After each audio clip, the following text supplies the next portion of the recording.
Sebuah bangsa yang cukup kaya ni masa yang akan depan. Pengkamereng hukum puturut jarum karuhung ija puturut araba lukangan butung puturut tepung kaham seka puturut putra Macam ada kalan kondisi batai jerat, macam ada kalan kondisi batai nisan sang-sang han patut han mungkin dengan keadaan Aceh ya, secara pemerintahan peng kuyang-kuyan dol puturut dunia desa takandong puturut tiong si salam rimba puturut laletan pada nyo polampo sonan ayah soy hui no sonai hui no ayah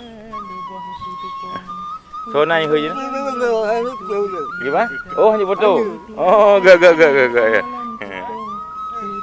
kami hui no nyo nak adaempatnya nak soy ya Nampak nenek. nanti ayah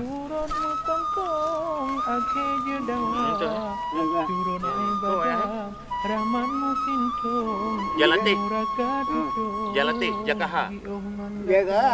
yang jik no oh Jakaha Jalati oh berarti kekun jaku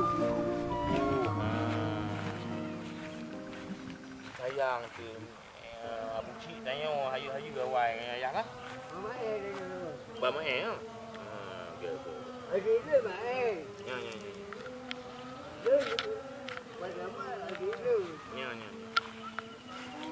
Nama guru. Munya tak apa bedah tak pedang yang lagak kan je ayah kan Kau pegang main.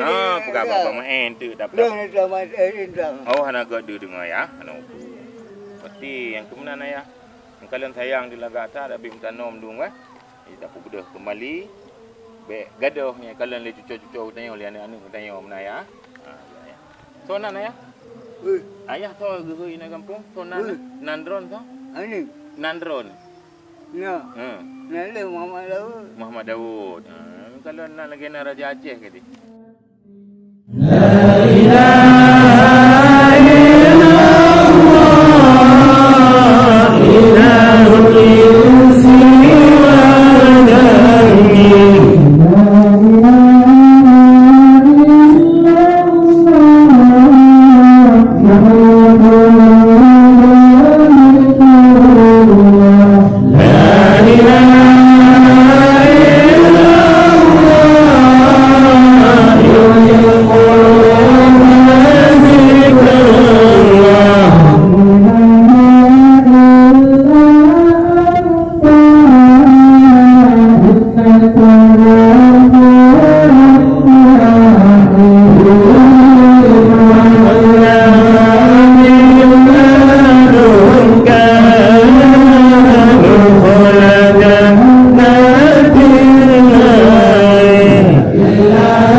di grup di buku bakai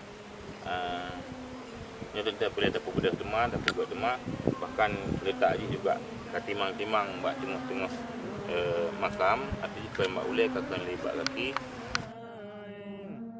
dan baca jerat habis hancur habis rusak habis patah-patah nya tentang boleh tanggungjawab dan rasa tanggungjawab kita tanya bersama supaya batangnya untuk selamatkan yang rusak atau susun kembali yang bertanggut tak buka.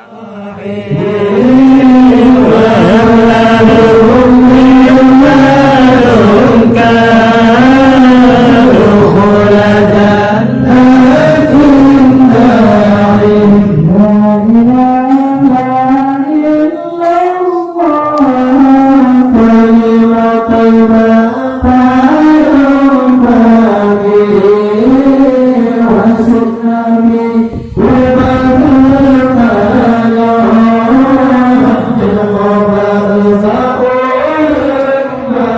hati